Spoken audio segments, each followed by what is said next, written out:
My daughter had been dead for 4 hours when her husband said, "Stop crying, pack your bags, and get out now." We were standing in the parking lot of the funeral home.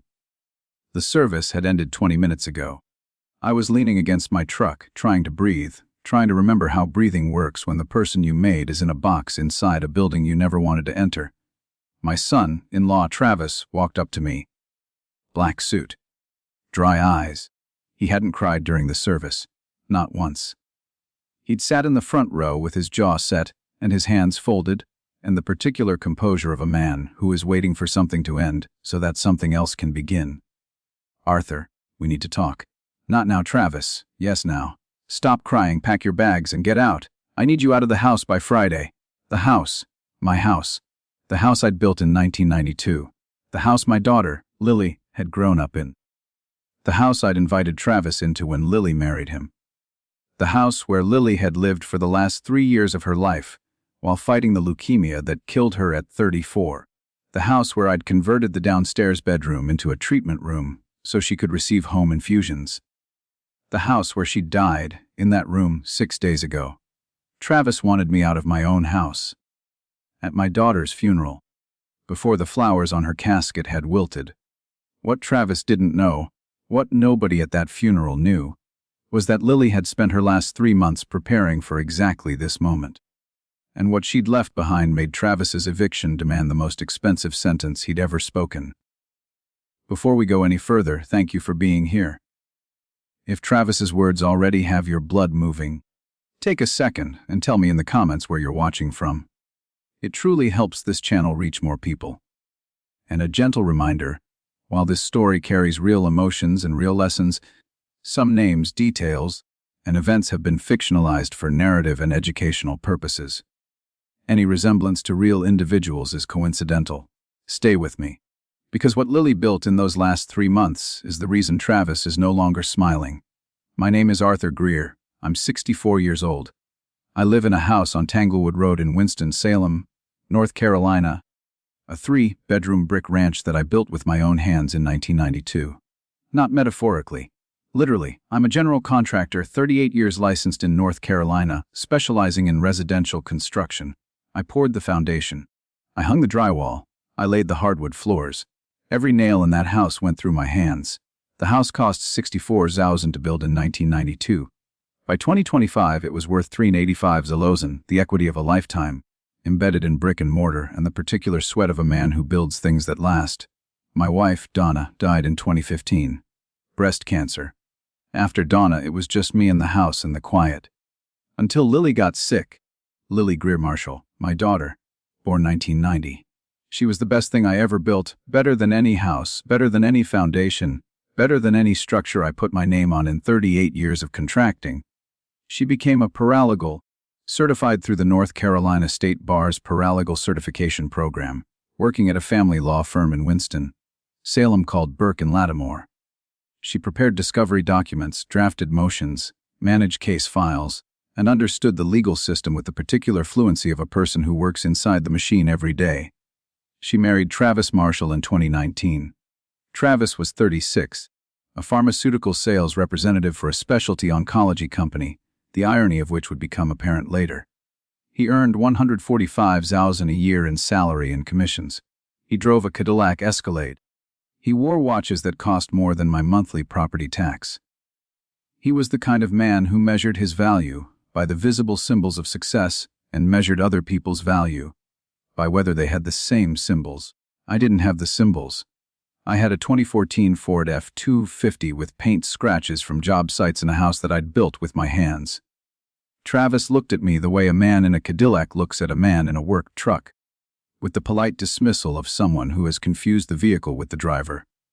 But Lily loved him. Or she thought she did.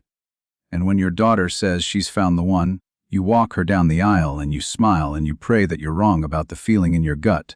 I wasn't wrong. Lily was diagnosed with acute lymphoblastic leukemia, ALL, in January 2022. ALL is a cancer of the blood and bone marrow that affects the lymphoid cell line of white blood cells. In adults, ALL has a 5-year survival rate of approximately 35–40%, according to the American Cancer Society. Treatment involves intensive chemotherapy, typically a multi-phase protocol including induction, consolidation, and maintenance, often lasting 2 to 3 years. Lily fought. She did the induction chemotherapy, a brutal regimen that included vincristine, daunorubicin, and prednisone administered intravenously over 4 weeks.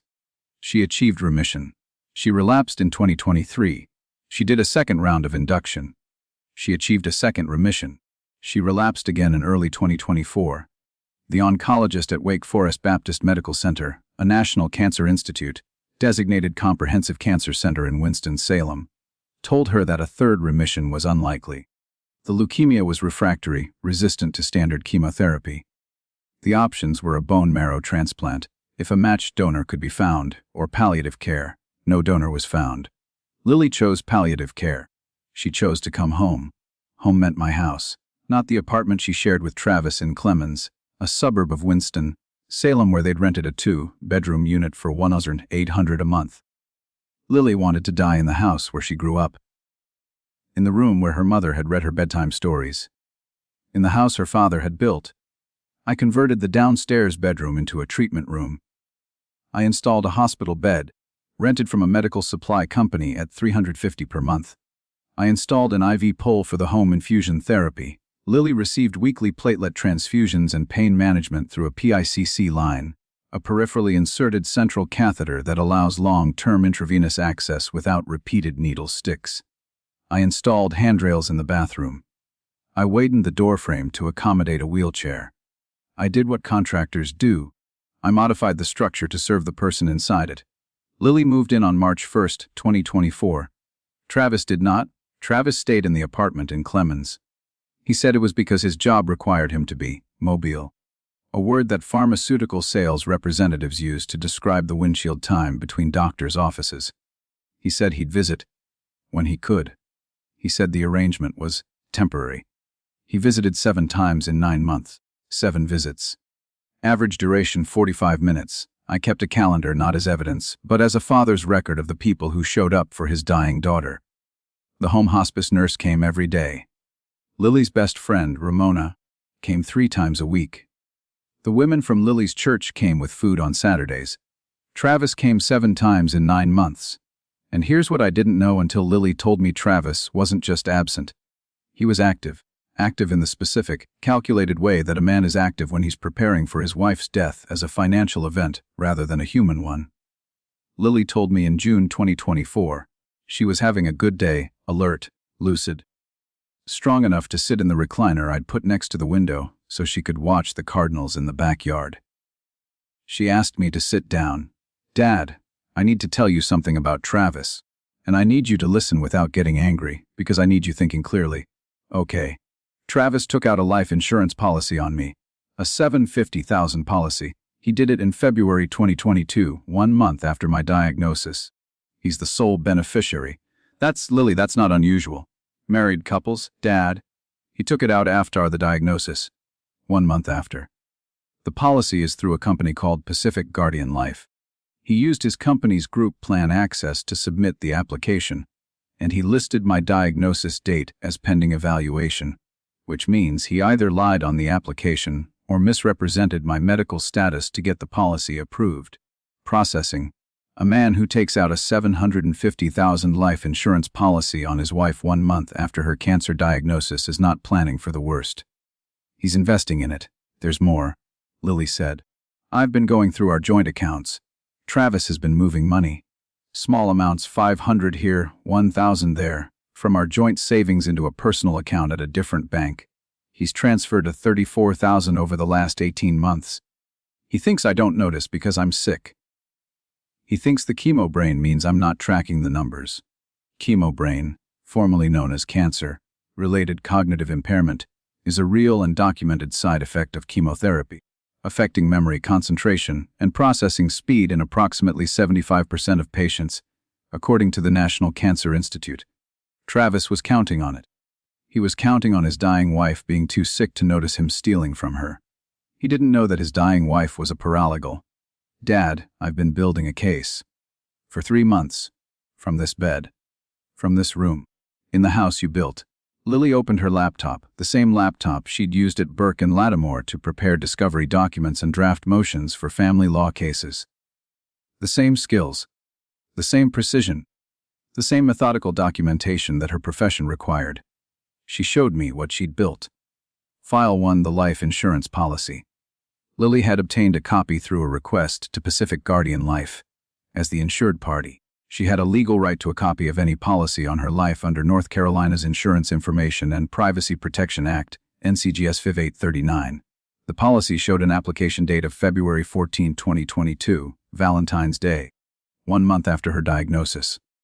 The medical questionnaire section showed that the applicant, Travis, had answered no to the question, has the proposed insured been diagnosed with or treated for any form of cancer in the past 5 years? A lie, on a life insurance application. Under North Carolina Insurance Code NCGS 58310. Material misrepresentation on an insurance application is grounds for policy rescission, meaning the insurance company can void the policy and refuse to pay the death benefit. But Lily didn't want the policy rescinded. She wanted it documented. Because a fraudulent life insurance application is also evidence of intent, the intent to profit from a death that the applicant knew was coming. File 2, bank records. Lily had pulled 18 months of joint account statements from their bank's online portal. She'd created a spreadsheet color-coded, the way paralegals organize case exhibits, tracking every transfer Travis had made. 7 transfers totaling $34,200, all from the joint savings to a personal checking account at a separate institution. Each transfer was under $3,000, small enough to avoid triggering the bank's automated fraud alerts, large enough to drain the account systematically. File 3, audio recordings. North Carolina is a one-party consent state for audio recording. Under NCGS WIFDA 287, only one party to a conversation needs to consent. Lily consented. She recorded 6 conversations with Travis during his 7 visits, using a voice recording app on her phone that she activated before he entered the room. The recordings were devastating. Recording 1, April 12, 2024. Travis is sitting in the recliner. Lily is in the hospital bed. She asks about the insurance. Travis, did we update the life insurance? Don't worry about that, Lily. It's handled. How much is it? Enough. It's enough. Just focus on getting better. I'm not getting better, Travis. We both know that. I want to know how much. Silence. Then, $750,000. When did you take that out? A while ago. It doesn't matter. Before or after the diagnosis? Lily, this isn't, why are you asking me this? Because I'm dying, Travis. And I want to know if you bet on it? He didn't answer. The recording captured 14 seconds of silence before Travis changed the subject. Recording 3, June 8, 2024. Travis is on the phone in the hallway outside Lily's room. He doesn't know the bedroom door is cracked open. He doesn't know Lily's phone is recording from the nightstand. No, the house is the father's. I checked. His name is on the deed. But after she dies, I'm going to push the old man out. He's 64, he's alone, he's going to be wrecked. He won't fight me. I'll tell him I need the house to grieve in. He'll go to a motel or something. And once I'm in, it's possession. 9/10. Possession is 9/10 of the law. The phrase that people who don't understand property law use when they think they can take something by occupying it. It's not true. Possession is not ownership. A deed is ownership. And the deed to the house on Tanglewood Road had one name on it, Arthur Raymond Greer. Recording 5, August 22, 2024. Travis is in the room with Lily. She's weaker now, her voice thinner, her breathing audible on the recording. He thinks she's asleep. He's on the phone again. The insurance pays out in 30 to 60 days. The house, I'll handle the old man at the funeral. He'll be too emotional to think straight. I'll give him a deadline, end of the week, and he'll fold. Then I list it. A buddy of mine is a realtor. We split the commission. The house is worth 3-something, plus the $750 from the policy. That's over $1 million. Clean, over $1 million. Clean. That's what Travis calculated my daughter's death was worth. The $750,000 in fraudulent insurance plus $385,000 from a house he didn't own plus $34,000 he'd already stolen from their joint account fund. $169 million. The price tag he'd put on Lily's life. Lily wasn't asleep. Lily was recording. Lily was building the case that would destroy Travis from a hospital bed through a PCC line. while leukemia consumed her blood and her husband calculated her cash value. File 4. The property records. Lily had pulled the deed from the Forsyth County Register of Deeds, the county office that maintains all property records for Winston, Salem, and surrounding areas. The deed showed one owner, Arthur Raymond Greer. No co-owner, no transfer, no quitclaim, no addition. Travis had zero legal interest in the house. His plan to push the old man out was based on the assumption that a grieving 64-year-old wouldn't know his own property rights. He was wrong. Because that grieving 64-year-old's daughter was a paralegal who'd spent her career in property law. File 5. Lily's will. She drafted it herself, using the legal knowledge from 8 years at Burke and Lattimore, and had it reviewed and witnessed by her attorney, a woman named Deborah Fontaine who specialized in estate planning. The will contained 3 provisions that mattered. First, Lily's share of the joint accounts was bequeathed to Arthur Greer, not to Travis. Under North Carolina law, a married person can bequeath their separate property and their share of joint assets to anyone they choose. Travis was explicitly excluded. Second, the will contained a letter of intent, a 6-page document describing Travis's financial misconduct, the fraudulent insurance application, the bank transfers, and the audio recordings. The letter was addressed to the Forsyth County District Attorney's Office and to the North Carolina Department of Insurance. Third, the will named Deborah Fontaine as the executor. Not Travis, not Arthur, but a neutral attorney with instructions to deliver the evidence package to law enforcement within 48 hours of Lily's death. Lily had built a legal bomb. Time to detonate the moment she stopped breathing. Lily died on November 14, 2024. In the downstairs bedroom, in the house I built. I was holding her hand. The hospice nurse was checking vitals that no longer mattered. The cardinals were at the feeder outside the window. Lily had asked me to keep the feeder full. I have. Every day since. She was 34 years old. 3 years of fighting, 3 relapses, 9 months of palliative care, and 3 months of building the case that would protect me from the man she'd married. The funeral was November 18th. Salem Funeral Home on Reynolda Road in Winston-Salem. 180 people. Lily was loved by the firm, by the church, by the neighborhood, by the oncology nurses at Wake Forest Baptist, who'd treated her for 3 years, and who came to the service in their scrubs because they'd come straight from the floor. Travis sat in the front row. Dry eyes, jaw set, waiting, 20 minutes after the service in the parking lot, with the casket flowers still fresh. Stop crying, pack your bags, and get out. I need you out of the house by Friday. I looked at Travis. I thought about what Lily had told me. The insurance, the bank transfers, the recordings, the property records, the will, the evidence package sitting in Deborah Fontaine's office 48 hours from delivery. I thought about all of it. And I said, okay, Travis, I'll start packing. I didn't start packing. I went home. I sat in Lily's room, the room where she died 4 days ago, the room that still smelled like her lavender hand lotion and the antiseptic from the Pie C line dressings. And I waited. 48 hours later, Deborah Fontaine delivered the evidence package. The package went to 3 recipients simultaneously. The Forsyth County District Attorney's Office, the North Carolina Department of Insurance, the state agency that regulates insurance companies and investigates insurance fraud under NCGS Chapter 58, and Pacific Guardian Life, the company that held the $750,000 policy. The district attorney's office opened an investigation within a week. The lead prosecutor was a woman named Angela Torres from the Financial Crimes Division, a unit that handles elder exploitation, insurance fraud, and estate-related offenses. Angela reviewed the evidence package, the audio recordings, the bank transfer spreadsheet, the fraudulent insurance application, the property records proving Travis had no claim to the house, Lily's 6-page letter of intent. Your daughter was a better investigator than most of the detectives in this office, Angela told me when we met. This evidence package is prosecution ready. She built it the way a lawyer builds a case, not a paralegal. A lawyer. Pacific Guardian Life received the evidence package on the same day. The company's Special Investigations Unit, the SEU, a department that every major insurance company maintains to investigate potentially fraudulent claims, opened a review. The medical questionnaire on Travis's application. specifically the question about cancer diagnosis that Travis had answered, no.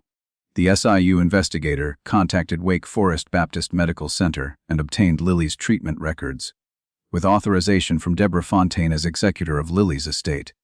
The records confirmed what everyone already knew: Lily had been diagnosed with ALL on January 8, 2022. Travis had submitted the insurance application on February 14. He had answered no to the cancer question 37 days after the diagnosis. Pacific Guardian Life rescinded the policy. Under NCGS 58310, a material misrepresentation on an insurance application renders the policy voidable. The $750,000 death benefit was denied. Travis would receive nothing. He found out on December 2nd, 2 weeks after the funeral. He called me. "Arthur, did you do something? The insurance company is denying the claim. They're saying the application was fraudulent." "I didn't do anything, Travis." "Lily did." "What are you talking about?" "Lily knew about the policy. She knew you lied on the application. She knew about the $34,000 you transferred from the joint accounts. She knew about your plan to push me out of my house. She recorded your phone calls. She documented everything. And she left it all with her attorney, with instructions to deliver it to the DA's office and the insurance company within 48 hours of her death." Silence. The particular silence of a man realizing that his dying wife had been building a case against him from a hospital bed while he was calculating her cash value from the parking lot. "She was awake," Travis said. "She was always awake. She was a paralegal, Travis. Documentation was her profession. You married an investigator and tried to defraud her while she was dying in her father's house." Travis was arrested on December 15, 2024. The charges: insurance fraud under NCGS Feed 82161, a Class H felony; larceny by employee spouse for the $34,000 in authorized bank transfers under NCGS 1474; and attempted fraud for the planned property scheme, attempting to obtain possession of property through deception. The trial lasted 3 days. The prosecution played the audio recordings for the jury. All 6 of them. The jury heard Travis say, "$750," when Lily asked about the insurance. They heard him say, "Push the old man out." They heard him say, "Over $1 million clean." They heard Lily's voice, thin, tired, breathing audible, asking the questions that would convict her husband. A dying woman conducting cross-examination from a hospital bed. A paralegal deposing the defendant with a phone on the nightstand. The defense argued that Travis had acted out of financial desperation, that the insurance policy was standard estate planning, that the bank transfers were household expenses, that the recorded conversations were taken out of context. The prosecutor played recording 5 one more time. The one where Travis says, "The insurance pays out in 30 to 60 days. The house, I'll handle the old man at the funeral." Out of context. The prosecutor said, "This is a man planning the monetization of his wife's death while she's alive in the next room." This is not context that benefits the defendant. Travis was found guilty on all counts.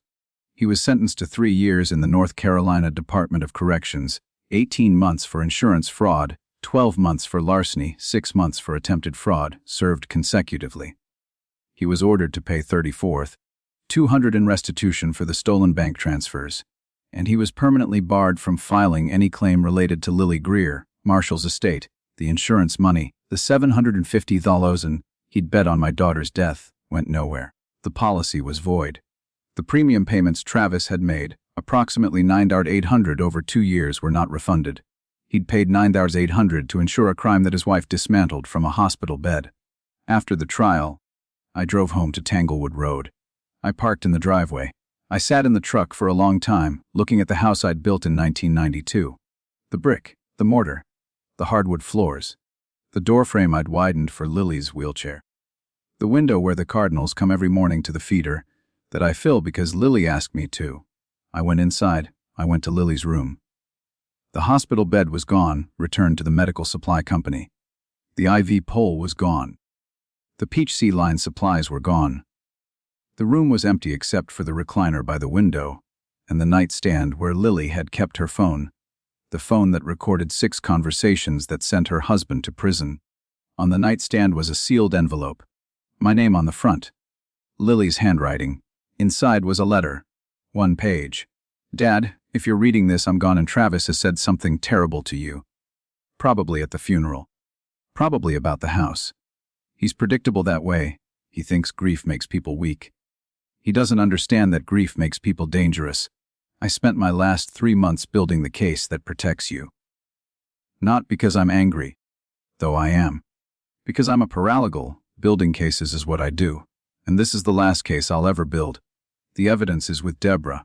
She'll deliver it. The insurance will be voided. The bank money will be recovered. Travis will be prosecuted. And the house, your house. The house you built with your hands, the house where I grew up, and where I chose to die, will stay yours. Because the deed has one name on it, yours. And no amount of Cadillac confidence can change a deed. Dad, I'm sorry I married him. I'm sorry I didn't see it sooner. But I saw it eventually. And seeing it, documenting it, was the last thing I could do for you. Fill the bird feeder. Watch the cardinals. Build something beautiful in the room where I got better at being brave. I love you. I always loved you. Even when I married the wrong man, I loved you. Lily, P.S. He's going to say stop crying. Don't stop. Crying is what people do when they've lost someone worth crying for. Travis has never lost anything worth crying for. That's his punishment, not prison. The emptiness. I keep the letter in the nightstand. Where Lily kept the phone. In the room where she died. In the house I built. I filled the bird feeder this morning. The cardinals came. 2 of them. They sat on the feeder and they looked at the window, and they didn't know that the woman who'd loved them was gone. They just knew the seeds were there. The way the seeds are always there. Because someone fills the feeder. Because someone shows up. I'm Arthur Greer. I'm 64 years old. My son-in-law told me to stop crying and get out of my own house at my daughter's funeral. My daughter, a paralegal who spent her last 3 months building the case that destroyed him, had already made sure that would never happen. If this story touched you, leave a comment. Tell me what you would have said to Travis in that parking lot. Share this with someone who needs to hear it. Subscribe for more stories about family, truth, and the daughters who protect their fathers from hospital beds. Before we close, this story, like all stories on this channel, contains fictional elements crafted for entertainment and educational purposes. If this type of content isn't for you, that's completely okay. Take care of yourselves. But if you stayed until the end, thank you. Lily would have liked you. She always appreciated people who read every page of the file. Now if you'll excuse me, the feeder is empty, and the cardinals are waiting.